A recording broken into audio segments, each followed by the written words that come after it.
Welcome everybody. We're in Cannes, where the most creative minds in the world have gathered. Many of them in this very room, if you can call this a room. Can we trust AI? Specifically, this is what we're here to discuss today. A small disclosure, Piers is a mate, which means I spent years and years listening to his opinions on geopolitics, football, and roughly 400 other topics he was never asked about in the first place, and in almost all cases, he was wrong and I was right. I can, however, confirm that he's never uncertain, he's never brief, and from his perspective, he's always right. What I will say, in this world, it is a world that moves faster than almost anyone can track. A man who has spent 30 years refusing to be dull is not the worst person to tell you what actually matters. The conversation you're about to hear is about hallucination. In AI systems, in the news, and in the way we interact with each other and win the businesses and with the businesses that we trust. It is one of the defining challenges of our time, and there is no one better place to explore it than these two. Interviewing Piers today is someone I have enormous respect for. Jane Ferguson, CEO of Newsphere, and a former PBS, New Yorker, and CNN journalist who reported from war zones all over the world, got information out of people who swore they would never speak, and in doing so shaped how the world understood some of the most important moments in our time. She is one of the sharpest minds on this boat and one of the few people genuinely capable of going toe-to-toe with Piers and emerging with both the upper hand and her dignity intact. Jane, I suspect you won't need any luck. Ladies and gentlemen, Piers Morgan.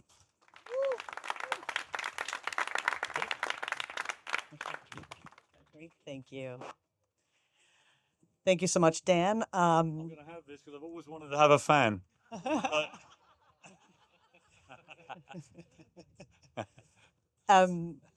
Well, thank you. That was such a kind introduction. I am thrilled to be here. That's nice. This is actually, it's really just for my hair. I think they just did that. So,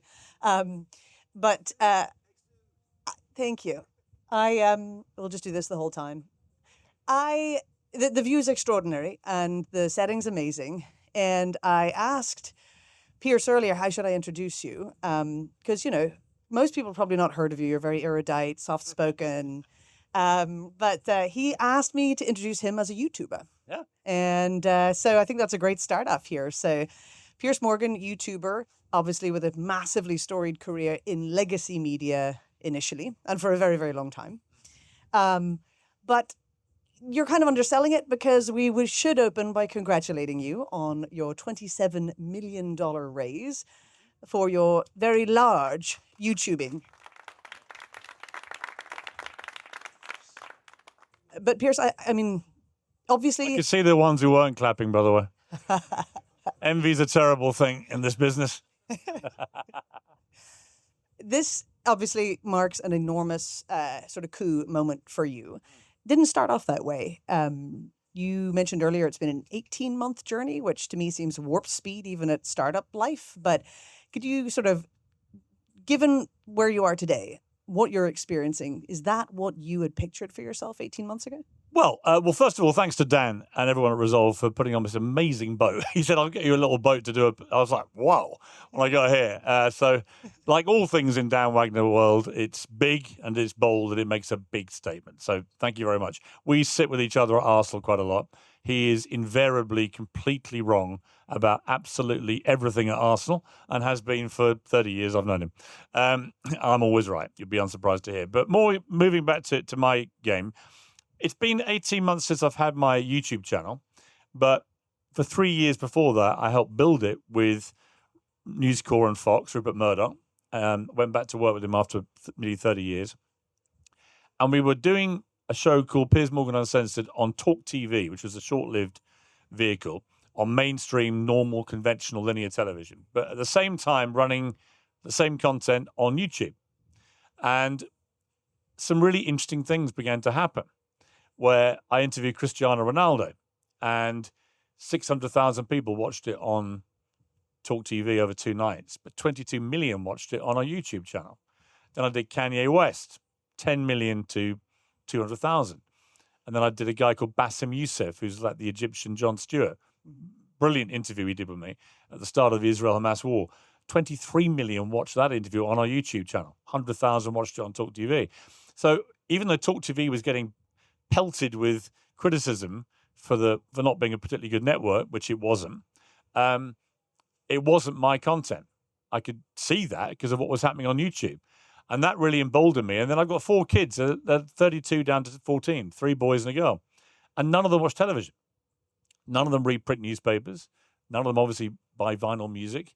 They are the digital generation completely.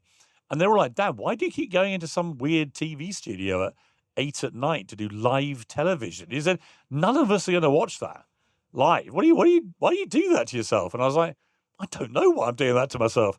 And so 18 months ago, I had a great chat with Rupert Murdoch, one of the great mentors of my career. Went to see him in New York. And the upshot was I took the channel, and they kept a commercial interest in some of the ad revenue and other things. But I owned the channel outright 18 months ago. And in 18 months, we built a business which is currently being valued at $145 million. Now, that's not all done in 18 months. Thank you. But we have much bigger plans for it, because I think this is the future. It's going to be built around the media world is being fragmented like I've never seen it. And I've done all conventional media known to human beings. You know, I ran newspapers, print newspapers, digital papers, television, radio, movies. I've been in 10 movies playing myself. They've grossed $2.6 billion at the box office. I am possibly the most bankable movie star in the world. There's actually a website you can go to called How to Avoid Seeing Piers Morgan in Movies. Genuinely, and it shows you the exact moment you need to fast forward to avoid seeing me. But I've been in some absolute belters. To me, it's a really exciting development where I think individuals like me, perhaps from decades of mainstream media, have worked out that the new tidal wave engulfing our industry is actually through YouTube. And, I see YouTube as the mothership for my channel. We've just launched a number of verticals off under the Uncensored umbrella. History Uncensored, the Royals Uncensored. We're doing World Cup Uncensored. And, it's not that it's a competition, obviously, but Gary Lineker, my old mate, is doing one with Netflix, famously, who apparently paid him $14 million for the privilege. And we're getting double the numbers on World Cup Uncensored that they're getting on their show. And we're not in New York. We're just me, Simon Jordan, and John Terry chewing the fat. We're a lean, mean machine, but we have tremendous social media firepower. So TikTok, Instagram, Facebook, all of these different platforms. I've got nearly 9 million followers on X, for example. We don't have to pay anyone to market or promote our stuff. We do it ourselves. But you're coming, though. Are you the sweet spot here, though, where you are coming from legacy media? No one's ever called me sweet, actually. Well, I don't think I'll take it. But no, I think if we look at the legacy institutions that shifts now, people leaving legacy media. We've experienced the same in the United States with people coming out of networks and newspapers and setting up on their own, going independent, but having a degree of credibility. Do you think that they bring credibility with them, or is it a liability? Well, I think that in most cases, the people that have followed my route, or even in some cases got in before, you're talking about people like Tucker Carlson, Megyn Kelly, people like that who are clearly and proudly conservative right, and they appeal to that audience. Then you got people like Mehdi Hassan on the left, who does a really good job for the left. We are probably the only ones who are right bang in the middle. I consider myself to be a centrist. I want to take them all on. Yeah. I want to get people from different sides together and have a good old debate about whatever the thing is in the news at the time. But the crucial thing for our business is that at the moment it's 95% relying on me, which is a lot. So we want it to be uncensored as the main thing within 4 years, where it's 5% relying on me and 95% the other verticals. Yes. And that's what the investor round was really about, was getting the commercial firepower behind us to do that. Yeah. And I agree with you. I mean, obviously those who are leaving legacy media, you're really kind of describing the level of punditry as opposed to straight reporting. But I think straight reporting, the problem with it has been a lot of it hasn't been straight. And the public aren't stupid. And they've just got, young people in particular, they don't think they're getting the full truth from legacy media. And they've got a point. You know, when I worked at CNN for 4 years, I couldn't believe what happened when Trump got elected at CNN. They were so nakedly partisan. And I was like, fine, you hate him. All right, fine. But half the country voted for him. Why are you doing this? Your brand was always, you were down the middle, centrist, never showing people your colors. So I think that, unfortunately, there are very few places in the world now on mainstream media where you could honestly say, I mean, I'd do an old joke that at the CNN newsroom or the BBC newsroom or NBC newsroom, wherever, you could shoot a harpoon around the newsrooms and not hit a conservative voter, right? And that's not a good thing in a country like America where they voted for Trump, then they had 4 years without him, and then voted for him in bigger numbers to come back. You may hate him and everything he stands for, but then you're hating half the country.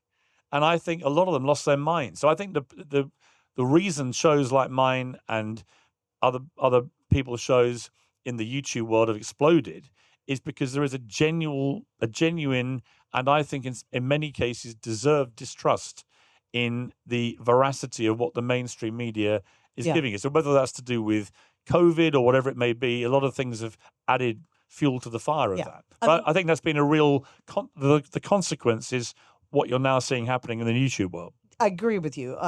There is a real trust gap issue there. But is there ever, I mean, at Newsfare, it's different. It's more of a news reporting. And, you know, there is an argument to be had that at least beyond the politics, having worked in professional newsrooms is a broader sense of the standards of news reporting, hard news reporting. Do you think that's lost completely and it doesn't matter? When you expand uncensored, do you look for people, but you're not really doing like news reporting, like news gathering, as opposed to analysis and commentary? I think there's a lot of pomposity around all that. I mean, I'm one of the most experienced news journalists you're probably ever going to meet. Right, I've spent 40 years doing it. I've run daily newspapers. I've anchored a nightly show at CNN worldwide for 4 years. I've done all these things.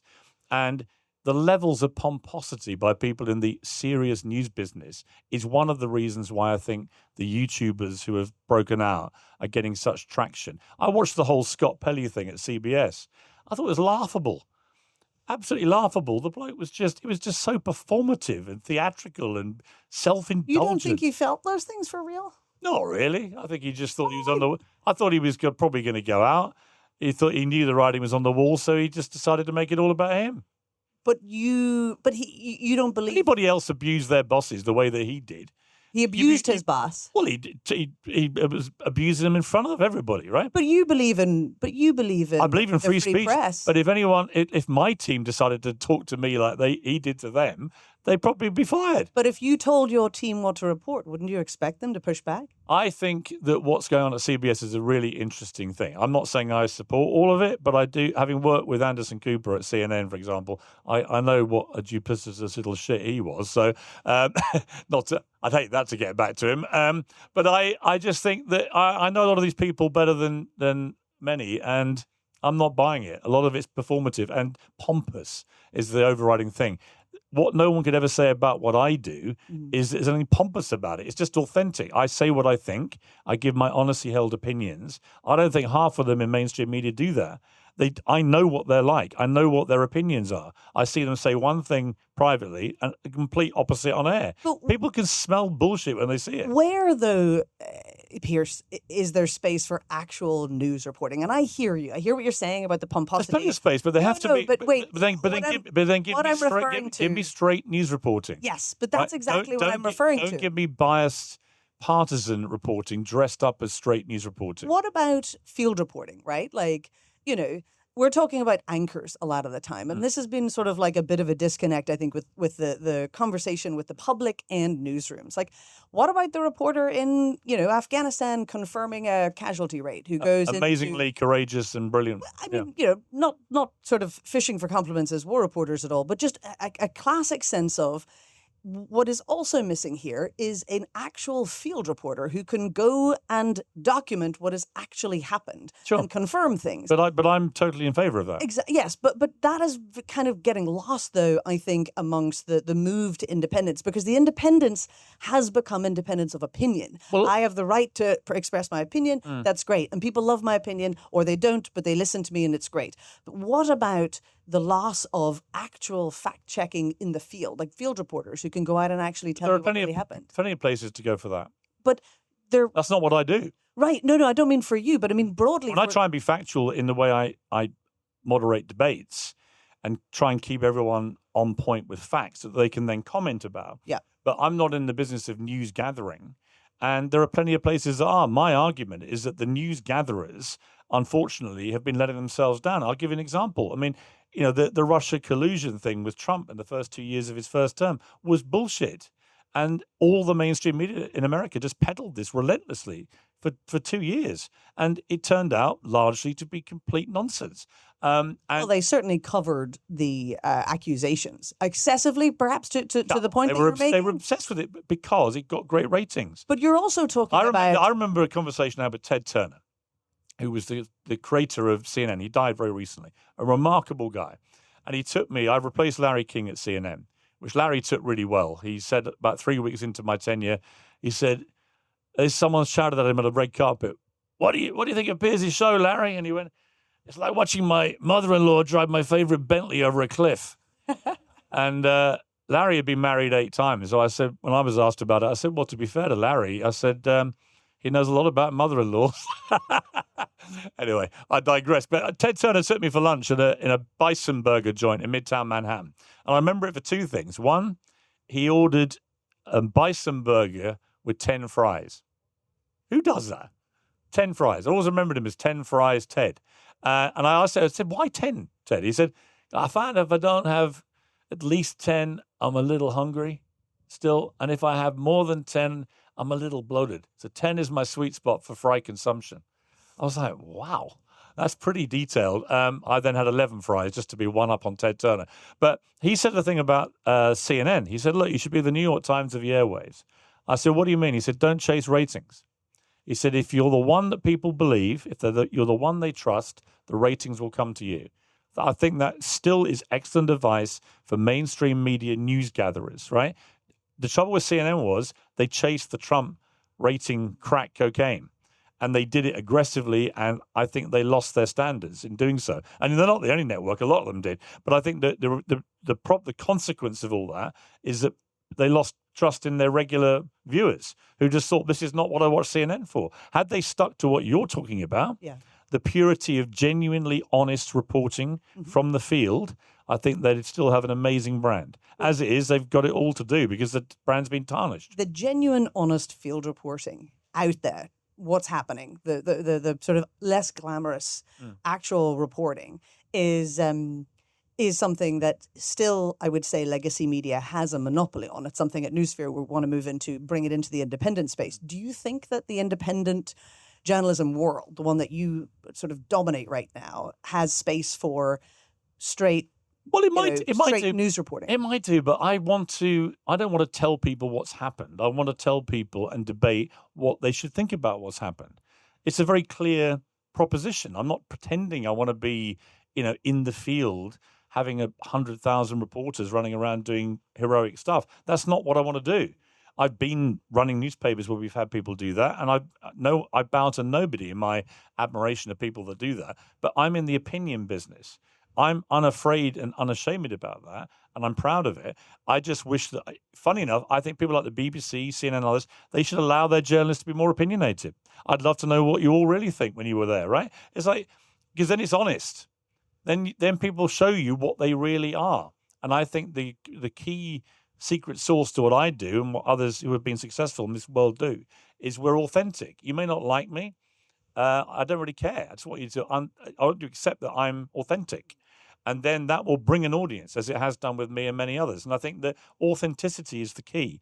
I don't actually think that mainstream legacy media should, going forward with trying to get a younger audience, because their average age, the average age of cable news viewers in America, you know what it is now? 70.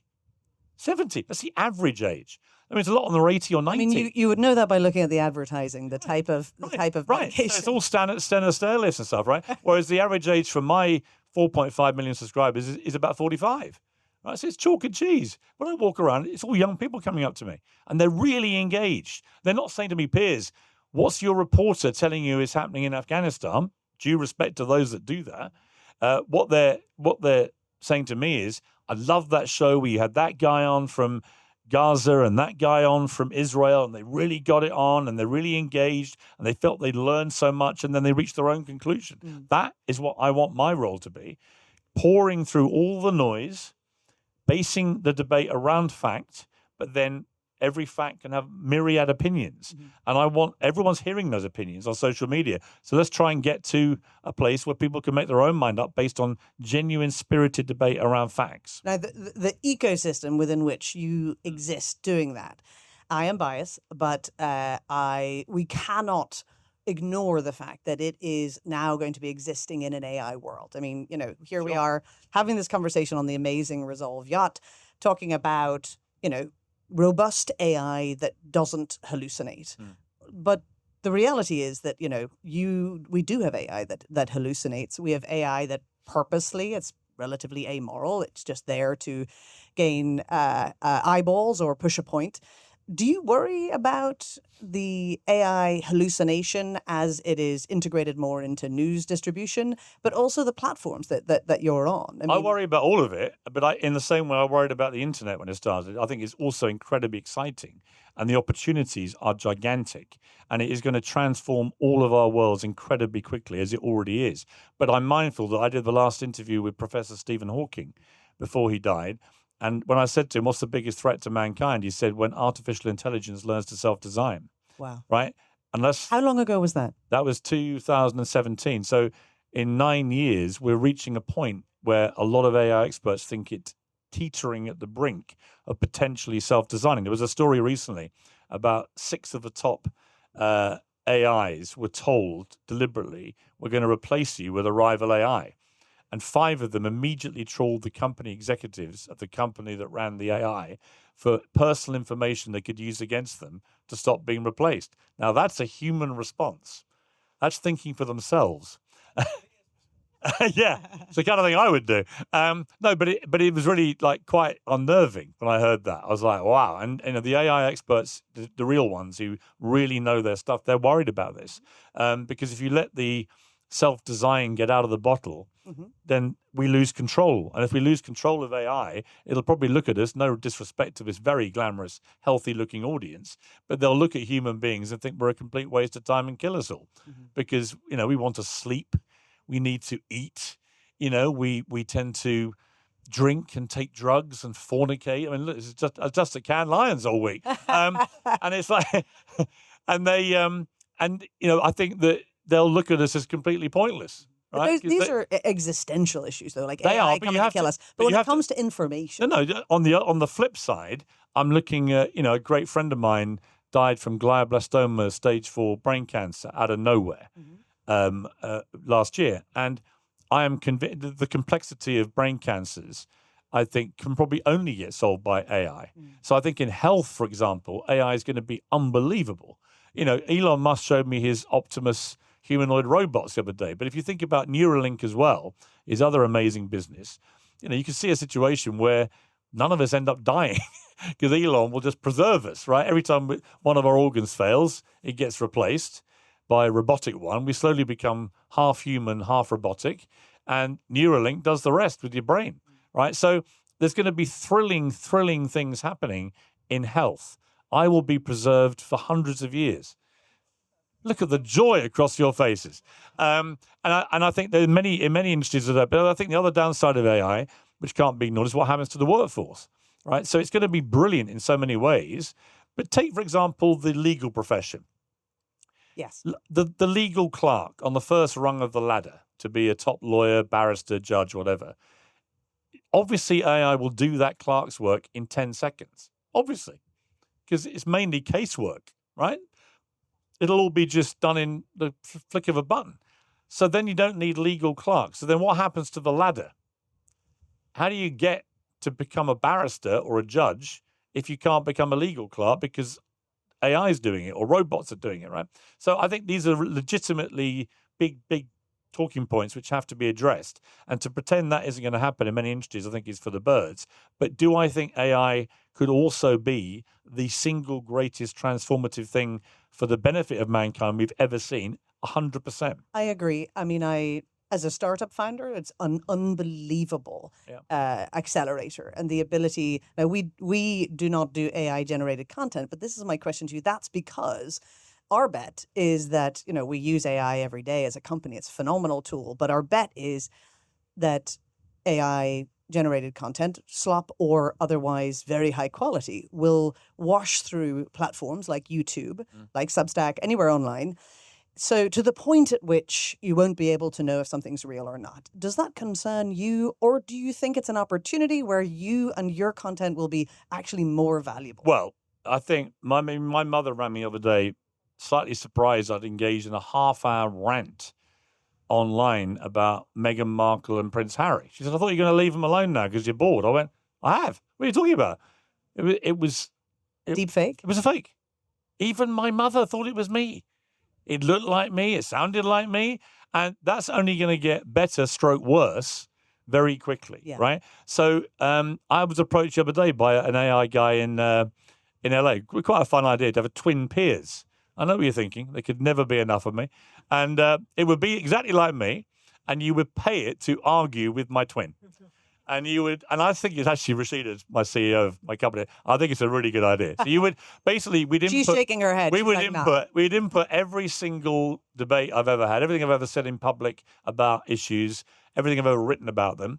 And then you basically would pay your, we'd have to price it out, but say $20. You have a good old tear up with me about whatever it is, Trump or whatever, or Arsenal or whatever, right? Dan would be straight on there.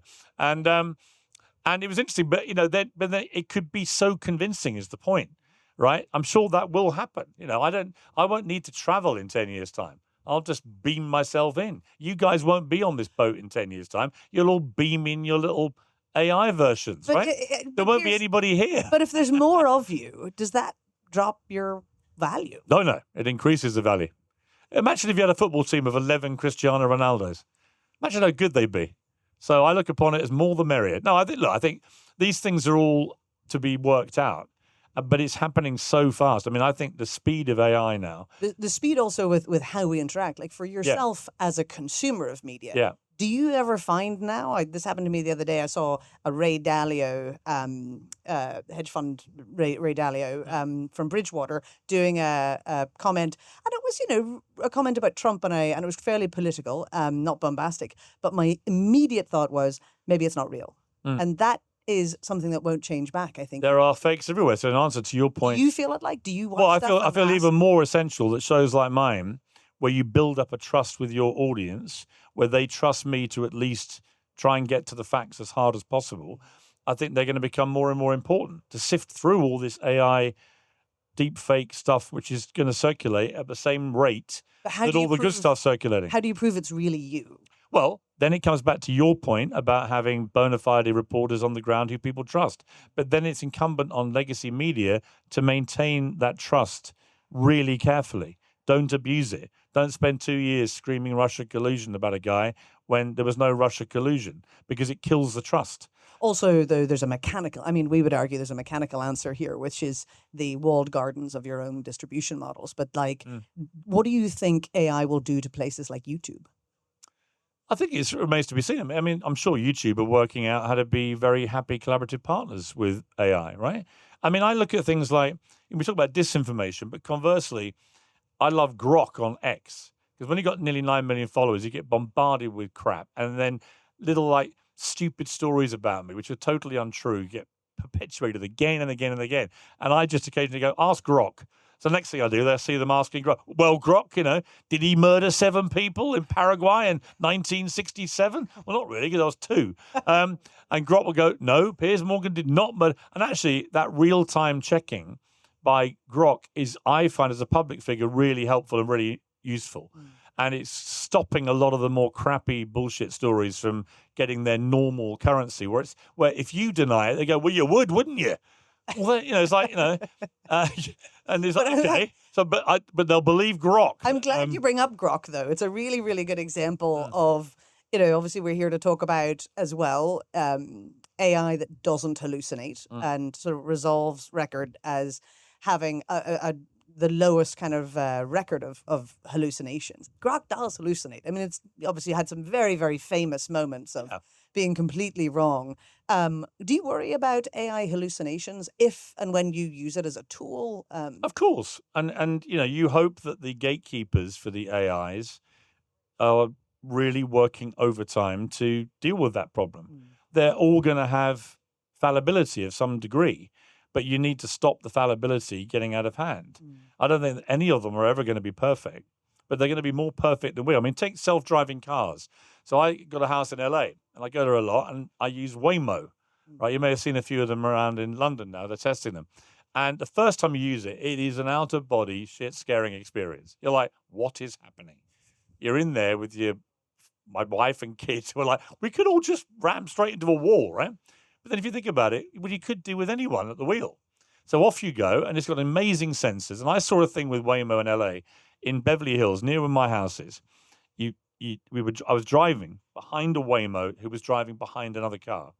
And they've got all these little sort of little mini junctions, and everyone does the Beverly Hills braking slide. We just slightly pump the brake and slide, and then if there's no one there, you just glide on through. And I saw this driver do it, and then do a sudden U-turn out of nowhere. Hadn't seen the Waymo behind. Did just a complete U-turn in the middle of this junction.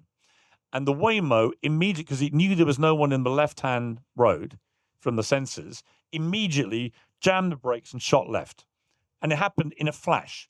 And I nearly hit the car in front after the Waymo had gone past, because I'm a human and was reacting at human speed. And I watched that and I thought 99% of humans driving in the Waymo would have hit the car in front. And I talked to Elon about this, and he says that it'll be at least 6 times as safe when his Tesla versions of these come out. And we'll all get, I know I use it all the time. And when you order one on your own, it's weird, right? You order it, it arrives with nobody in it. It picks you up, it takes you off, and you can listen to music, but there's nobody in the car but you.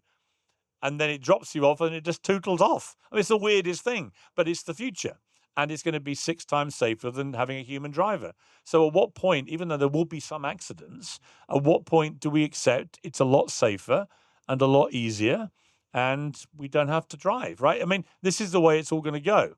So we either get with the program or we resist the inevitability, I think. And it will make the world safer. I think car driving will become a lot safer, but we'll be doing a lot less driving ourselves. Do you think, I agree with you on that. I mean, like, we know that AI reads scans better in terms of healthcare. Like there's so much more that becomes predictable and safer. Do you think in a safer world, though, that chance becomes sexier and more attractive? I'm thinking sports, like ultimately last week, massive Knicks victory in New York City and the World Cup. I mean, it was just a phenomenal.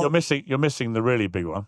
The really which was Arsenal winning the Premier League. Exactly. Obviously, that was so much after 22 long years of hurt and pain. The Knicks had a longer dry patch, but yes, you know who's the happiest guy in the world? Spike Lee. Exactly. Who's a Knicks fan and an Arsenal fan. Best week of his life. Yeah. But, a lot of people talking in the AI world right now about what AI could do for sports. And of course, it can do all sorts of things. But doesn't it just make the chance and excitement around human beings playing sports all the more attractive? Yeah, I think we should ring fence sport from too much AI interference. What do you want? Do you want to get to the stage where robots are playing sport against each other, for example? Yeah. It's not AI, but it's all part of the way, it's going. I don't want to watch robots play football. Why would I? If I wanted to do that, I'd support Tottenham Hotspur when their batteries are down. I just think, I just ring fence certain things which require. I mean, I asked Elon, for example, it was at Cannes Lions 2 years ago, and we had a Q&A, fascinating, about the Optimus humanoid robots, and they dance like Michael Jackson. I mean, they're incredible things. And I said to him, but can they actually have sex, Elon? And he said, they can, but it would be like making love to a slow-moving washing machine, which immediately made me think of Dan Wagner. I don't know why, but I've been trying to get that joke in for the last 40 minutes.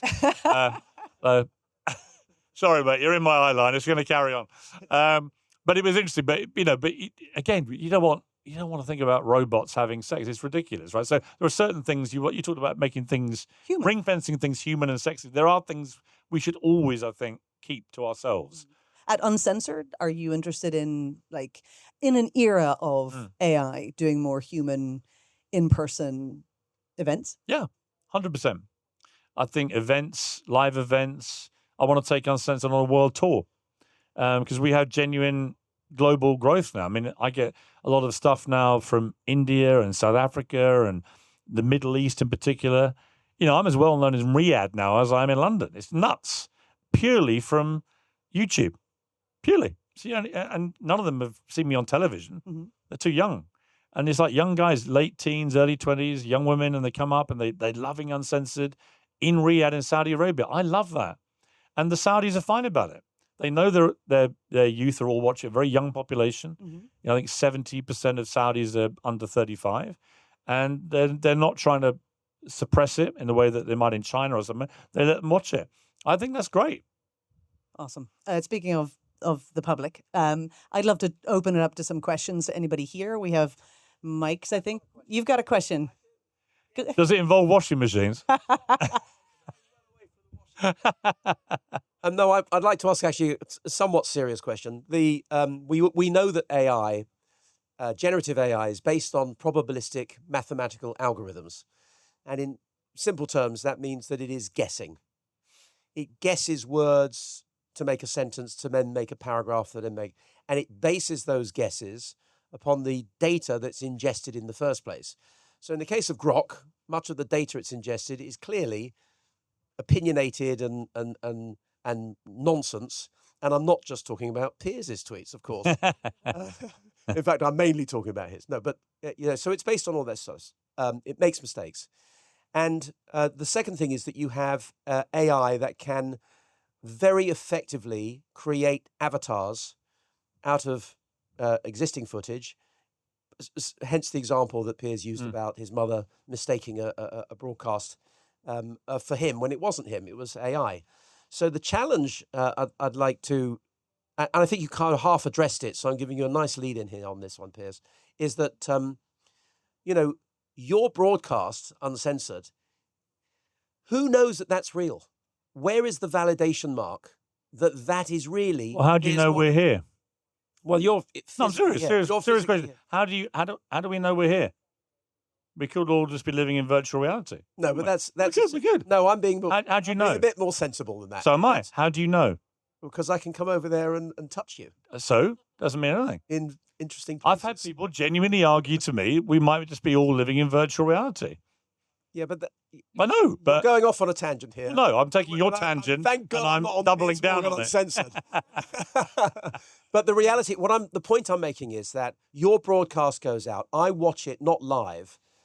A few hours later or at some point. How do I know that's really the real Piers Morgan having a real debate, or it's not been set up by some nefarious government somewhere using AI to create? I've seen debates. To answer to your question, I've seen debates coming out of India that I've supposedly expressed a view about a political party and stuff. It's all completely invented. But that's the point I'm making. There I think there has to be some seal of authority. Yeah. Now, your point about going around doing Piers Morgan Uncensored live is a great way to get your show on the road in front of people who know for a fact that you're sitting there interviewing somebody live, and that is but we are entering a phase of media where to distinguish what's real and what's not real is very difficult. I mean, there was an article yesterday on Rezolve that was generated by AI. Actually, it happened to be very helpful, talking about how undervalued our stock was and stuff. Was that the one that you posted? That's the one that we set our AI to create. But it was just completely AI generated. It was load of, and that's what's happening all the time. Yeah, it is, yeah. And so there is a huge amount of content that people are consuming. The vast majority of them do not have the intellect of the people sitting on. Well, the gatekeepers have to be really vigilant about this. But my argument with Elon, for example, is someone the other day, just some troll on X, accused me of being a satanic paedophile. Now, just for the record, I am neither of those things. So I thought I'll just test X's rules, right? What happens if you get someone who just is so defamatory about you? And so I reported it.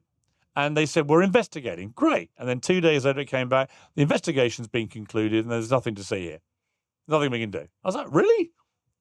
Really? because that's clearly about as defamatory a statement as could possibly be. X does suspend millions of accounts a year for all manner of stuff, but not if you're called a satanic paedophile. Now, it's all part of what I call the gatekeeping vigilance. It's got to be tighter. Elon has done a great job in freeing up X to make it a more level playing field politically, because the conservatives around the world were being absolutely suppressed, and it was ridiculous. But I think now there needs to be more vigilance about the way that certainly anyone in public life, that the just brazen defamatory stuff that comes your way, that shouldn't be happening on a public platform. And so, and the same applies to the AI fakes, same applies to all this stuff. They've got to be more vigilant. And I'm not sure that any of the big social media tycoons take that stuff as seriously as they take making money. I think, though, yeah. Of course. So to Dan's point, it's kind of like how... Is there any water? Got any water there? There's Anything? some bottles of water up there. To Dan's point, effectively, you're Thank you, man. You're really talking about, like, how do you know that someone know that they're watching you?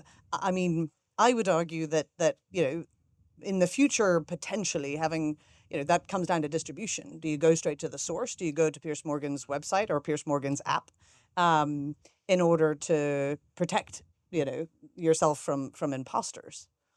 Yeah, I think it's obviously a ever bigger problem. There's no doubt. There are fakes everywhere. There are people trying to trick everybody all the time into clicking on things so they can seize control of your information and empty your bank accounts and so on. It's really worrying, and it's getting more sophisticated, and it will get worse. There's no doubt it'll get worse. The AI fakes are going to get a lot worse. So what do we do about that is a crucial question for the grown-ups who run these big companies, who want AI to be transformative in a good way. They've got to be able to deal with that stuff. My worry about AI is it's a bit like nuclear weapons. If it's in the hands of people who you can trust not to be reckless, okay. But if it's in the hands of a nefarious actor who wants to be the opposite, it's highly dangerous. And I think the same about AI. There are going to be bad people with bad intentions trying to control AI to ruin our lives. And that's why, again, the ones that are building out these AIs, the geniuses that are doing it, have to be ultra careful about the vigilance and stopping the kind of stuff Dan's talking about. It's going to be a real problem. Mm-hmm. Anybody else?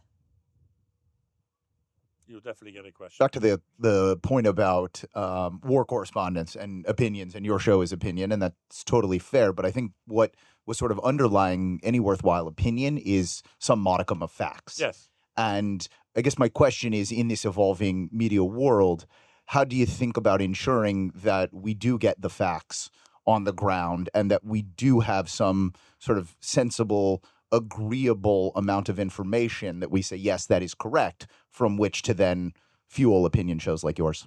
Well, yeah, and I think it's a really good point, because I want to base my debates and opinion-led content on facts. I don't want people to argue about what the facts are or to invent their own set of facts. The two worst words of the last 20 years, from my point of view, are my truth. Well, what the fuck is my truth? There's the truth. But once I hear people talk about my truth, they lose me, because all they really mean is their twisted notion of what facts are. And facts should be sacred. And then you can debate the facts till the cows come home. You can take a set of information about what's happening in the Iran war and debate it. What you can't do is invent what's happening in the Iran war. The problem right now is I think pretty much everyone involved in that war is inventing stuff all the time about what's happening. And that's very hard for the world to know quite what is going on. But I think that facts are important. And I do think that having people on the ground doing proper, thorough, well-trained journalists doing their job, gathering information, is incredibly valuable. And companies that employ them should carry on employing them and probably do more of that. But it's when you have what I call surreptitious partisan behavior by supposedly impartial, non-partisan organizations, that's when the real trouble starts. I hear it from people all the time that they just don't trust a lot of mainstream media because they know they're being peddled lines on stuff which are coming from an agenda. So it's a two-way street. For the information gathered on the ground by the great reporters, the public still have to trust the entity that's putting it out. And if they don't, it will reflect on the people in the field doing the real hard work. And I think that's become a real problem. I've never known public trust in mainstream media be as low as it is today. And as somebody who's been in it 40 years until now, I don't like that. It would help me a lot if public trust in the news gathering was extremely high, and I could then have debates based around a set of facts which everyone accepted were true. The opportunity based around what you're saying there as well, though, for the field reporters is that we know from the latest data coming out of the American Press Institute that of the many people, including young people who pay for news, they're twice as likely to pay for it from an individual than they are from a brand. And that is based on I think, a lot of what you're describing as that lack of trust. But if you're looking to really verify what's going on the ground, you just go straight to the source, which is the reporter. Now, I agree with you. It's a shame that the trust in the media organizations that place themselves as the middleman between the reporter and yourself is so low. But as independent journalism reaches foreign correspondents or international reporters, field reporters, there's opportunity there. Also, another sort of relevant opportunity is that cannot be replaced by AI. AI can really, really help that reporter get to you, but AI will not go to the girls' school and confirm the number of kids killed in Iran. There's a bigger problem, which is half the people in the Israel-Hamas war say there's been a genocide, and the other half say there's nothing has happened. It's all perfectly reasonable retaliatory stuff. And the reason we can't actually get to the truth about this is because the Israeli government still bans international journalists from going in and doing their job. It's outrageous, completely outrageous. And I've heard Netanyahu spin out all sorts of crap about why he won't let it happen. But there's obviously a reason they don't want people to see what's happened there. I don't know what it is. I don't want to prejudge it. But again, if you can't even get the correspondents in to see what's happened in places because you've got world leaders refusing press freedom, that is really worrying too. And that's becoming a more prevalent thing.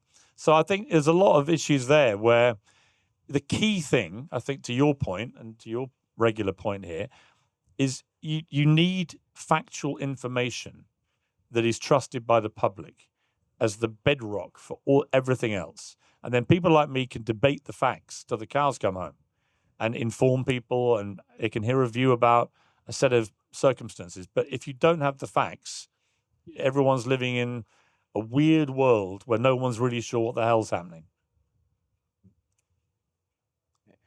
My question is, you mentioned about the comment on X, about you reported it and everything, Yeah. and nothing was done. Yeah. So basically that stops at the platform. Mm. You also mentioned that deep fakes are getting worse and where they will get worse, Yeah. and things like that will continue to happen. If something like that you report about you stops at the platform, what do you think should be the repercussions of things like that happening if it's only going to get Just worse? to give you, if a public figure reports something that is so obviously defamatory and wrong and damaging, right? I mean, if any of you were called a satanic paedophile, you probably wouldn't like it. It's not a nice thing to wake up to. You would expect that a responsible company that had platformed that opinion being expressed would take it down or suspend the account. I mean, remember, X suspends millions of accounts a year. Bots and... No, of course. So you have to keep doing it, right? You keep doing it until they disappear. I mean, look, the whole bots thing is a whole different problem altogether. But I just don't think they're nearly vigilant enough on that kind of thing. I hear it from a lot of my friends have given up on X because they don't like the abuse. I don't care. I just go on a yacht like this and go whatever. Yeah. Yeah. He has. Yeah, maybe. Yeah, he did. And he paid out for it. Well, I think I'm not sure what happened. He did win the case, yeah. That's right. You're right. Piers, I happen to love you in my feed because you described yourself as a centrist. Yeah. But bar the odd sort of nutter that I think you have on there. My question is about kids. So I've got 2 girls, 16 and 12. I have no idea what to tell them to learn about the world anymore. Do they follow you and, God forbid, Tucker Carlson? The BBC, I'm not sure about. So what advice? How are we going to actually help Follow them? me. Well, but mainly because I have a 14-year-old daughter who's in between your 2 girls, and I'd be quite happy for her to watch my show. I mean, she also has, I wanted to have a mind of her own. She came up to me the other day and she said, Daddy, I keep hearing you call Donald Trump a unique character. I said, yeah. She said, do you think there's such a thing as being too unique?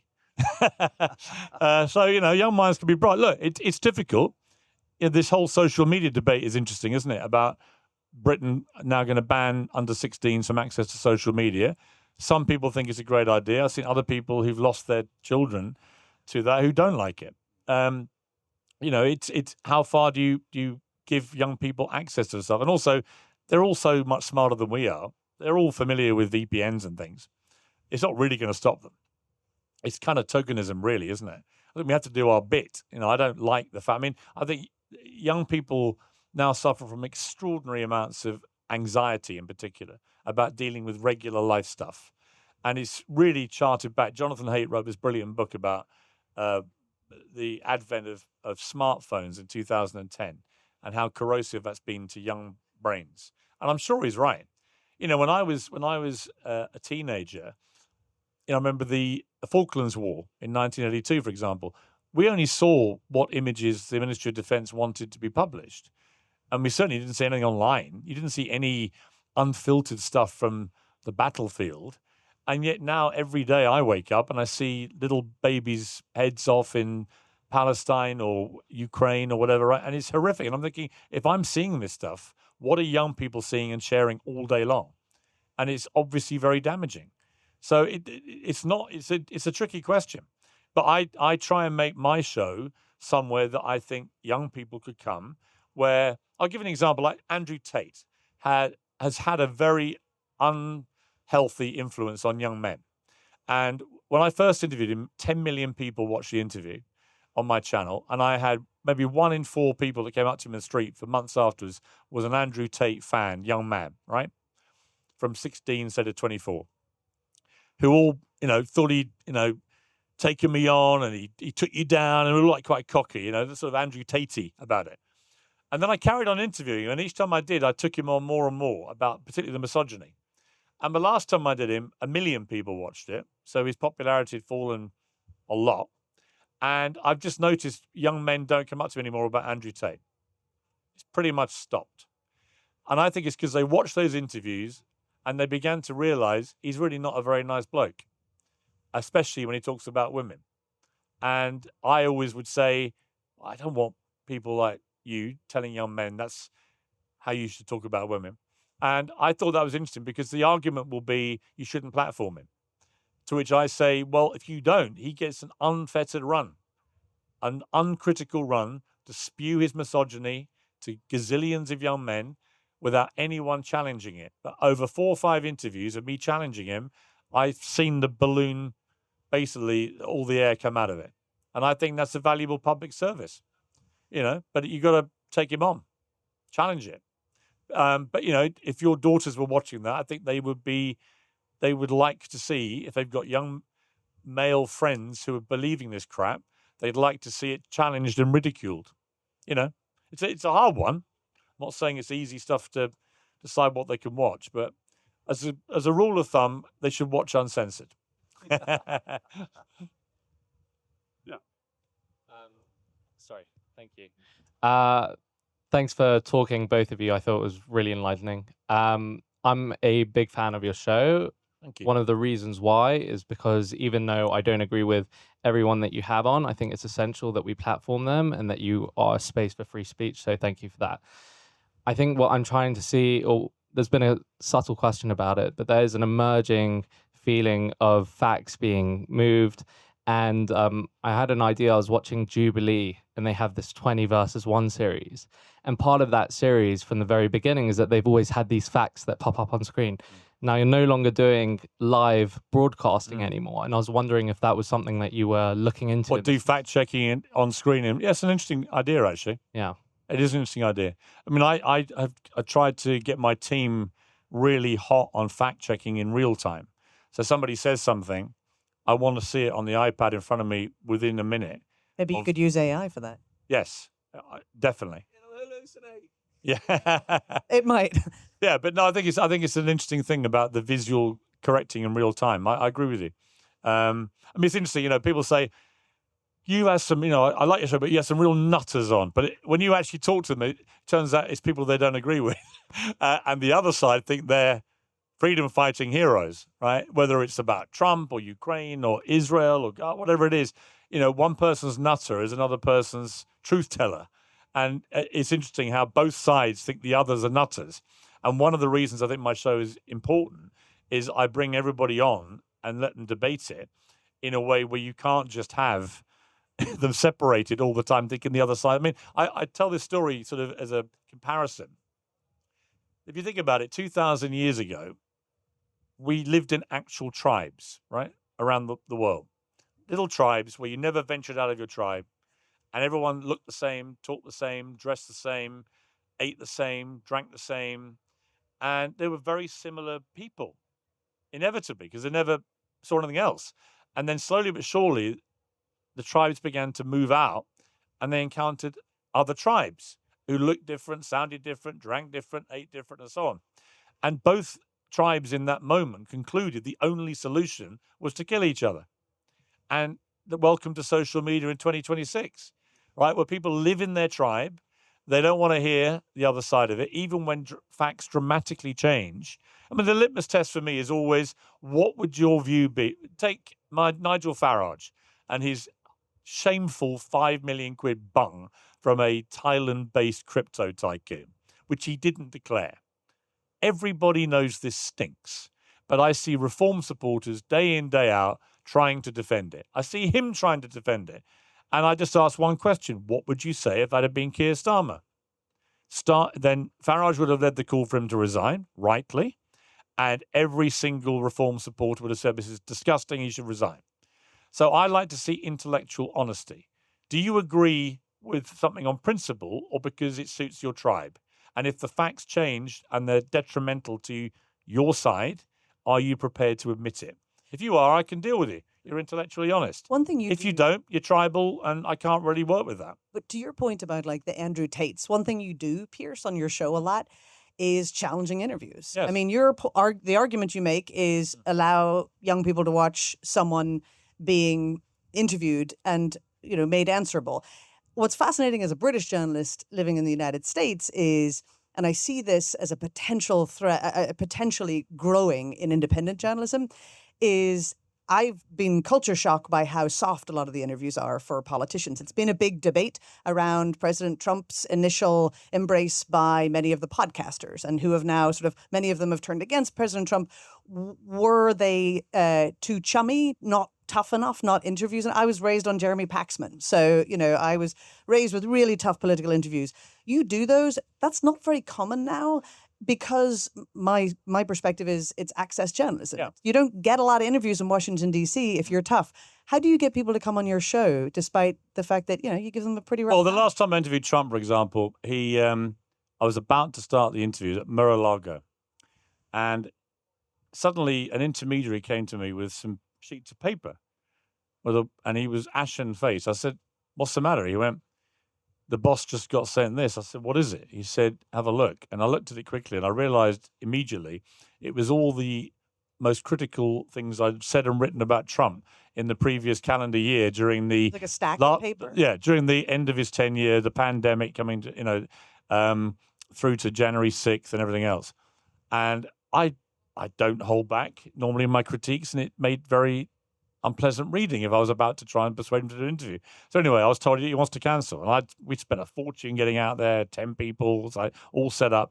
I said, can I see him? So eventually he agreed to see me. And I go into his office and he's absolutely steaming furious, steaming, effing and blinding at me. And I've known him 20 years, Trump. And this was as angry as I've ever seen him. And he started reading the stuff off this sheet. And it was like, did you call me a mob boss? Did you? I said, I might have done, yeah. Did you say you're just a gangster doing blah, blah, blah? You know, and then he said, what about this little beauty? What about this little beauty? He said, Donald Trump should never be allowed to run for high office again. Wow. Did you say that? My apprentice? Because I won his Celebrity Apprentice show. I went, well, you didn't make me your apprentice because I sat on the fence, did you?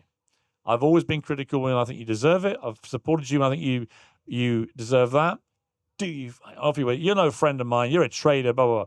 Anyway, by pure chance, I had that morning read in the local Palm Beach Gazette newspaper, whatever it is, that Ernie Els, the golfer from South Africa, played golf with Trump the week before when Trump got a hole in one. And he was waxing lyrical about how brilliant a golfer Trump was. So I thought, I've got to try something to change the mood music. So I said, well, I want to talk about some good things too. And he said, like what? I went, like your hole in one. He went, you know about that? I went, I know about it. I said, the whole world is talking about it. I said, apparently it was a 5-iron into the wind, 2 bounces straight in. Apparently one of the great, I said, Ernie Els this morning in the Palm Beach Gazette in an interview said it was one of the best holes in ones he's ever witnessed. He said he was standing next to you. And he also said you were the best presidential golfer he'd ever played with. He went, Ernie said that? He said, get me 10 copies to his aid. I said, and he looked at me and went, all right, we'll do the interview. And then, hilariously, we do the interview. I was supposed to get 20 minutes. Ended up getting 70, and I'm pushing it, because I've interviewed him 50 times, probably Trump. And we're getting on really well for most of it. But then it gets to the end, to the stolen election. And I looked him in the eye and said, to your point, I said, just so you know, I don't think you had the election stolen. Really? Well, then you are a fool. I said, well, maybe I am. But I don't think you've proven your case on this. He said, well, then you are a fool. He called me a fool 7 times in about 30 seconds. And then we had a little ding-dong. I said, well, Mitch McConnell agrees. He's a fool. So-and-so agrees. He's a fool. Everyone's a fool apart from Trump, obviously, who thinks it was all a rigged election and so on. And then eventually, because we've done 70 minutes, he's kind of like had enough. So he gets up and he starts to rip off his microphone. And he went, all right, that's it. That's enough. Gets up like he's storming off. And then he gets like halfway up. And I went, well, hang on. We haven't done the hole in one. And he goes, 5 more minutes. So you've got to know how to handle the beast. And at the end of the 5 minutes, a very pleasant, happy chat about his hole in one. He remembered he had to be angry and then stormed off again. So look, I think you got to know how far to push it without being like overtly rude. Like I see some interviewers with Trump when they get a chance, they just want to beat him up. It's fine. You're going to please your little fan base who hate Trump. Okay. But actually, if you wouldn't do it with Obama or Biden or any of the others, I think when you're interviewing the president of the United States or any country, you should just be at least have a modicum of respect. I avoid calling Trump terrible names, even though he calls everybody else terrible names. And that way, I think he respects my right to criticize him, even if occasionally I get a whack, or on one terrible occasion, he unfollowed me on Twitter, which was terrible because he only followed 50 accounts. Most of them were family or his businesses, and I was the only Brit. That was a lonely morning, that. But anyway, I got over it. Do we have another question over here? Thanks. We're talking about kind of facts and truth. And I guess my question to you is, a lot of that is also dependent on context and perspective, Yes. right? You can say that a man shot another man in cold blood, and then you can say this was a policeman shooting a terrorist, right? And that changes the context completely in terms of what that truth is and how it's perceived. And I think one of the challenges that I see is that context is not always given in terms of how news, even though the facts are given, nothing was incorrect, but the context was missing. And I guess for me, and maybe this might be a bad question to two seasoned journalists, is when, as a human being, we all of us have biases. We have our own value systems. We have our own beliefs, and there's always some aspect of humanity as part of that reporting. Whereas if you had AI reporting, could I potentially see that as a more accurate reporting of just pure facts with the entire context without that bias?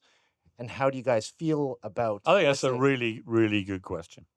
I mean, you talk about perspective changing things. Like we had an incident recently in the UK where a young Sikh man knifed to death a young half Polish kid.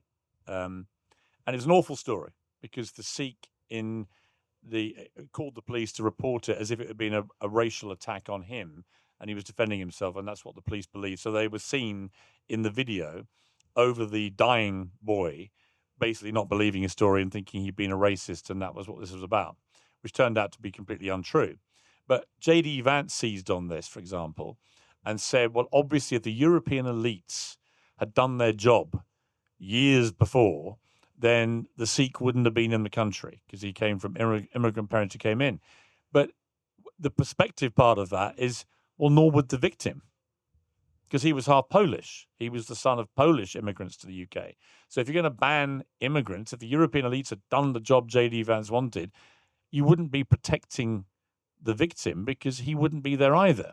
So I think perspective is really important, both in factual reporting of stuff and the way it then gets debated by people with massive amplifying platforms. Because a lot of Americans would have just read what J.D. Vance posted to millions of people and think that would obviously if they'd banned all. I mean, there are 500,000 Sikhs in the UK, and they're pretty much one of the most law-abiding, peaceful parts of our community generally, right? This is a very unusual situation. But J.D. Vance would want them all kicked out. And if they had been years ago, that would have stopped the problem. But then you would have had to kick all the Poles out, and everybody else has come to the country. So the whole thing was ridiculous. But yeah, I think you raise a really good point. Like, if you ask the police, for example, if there's a car crash involving 5 cars, and you interview 20 people 2 days later, they'll all give completely different versions of events. They'll all be completely honest about what they think they've seen, or they'll have their own little agendas because they want to protect maybe something they did wrong or whatever. So you're going to get 20 different versions of what happened. Right now, does AI help with that or hinder that? Does it have empathy? Can it be remotely empathetic, genuinely? You know, these are really interesting questions because... And should it, right? Like if AI reads satellite data, sensor data, it has all these things, camera, imagery, and is able to report purely on what it sees and provide the whole context, would you not argue that is more factual than a person interpreting different perspectives? Yeah, quite likely. I mean, in a way, it comes back to the self-driving cars.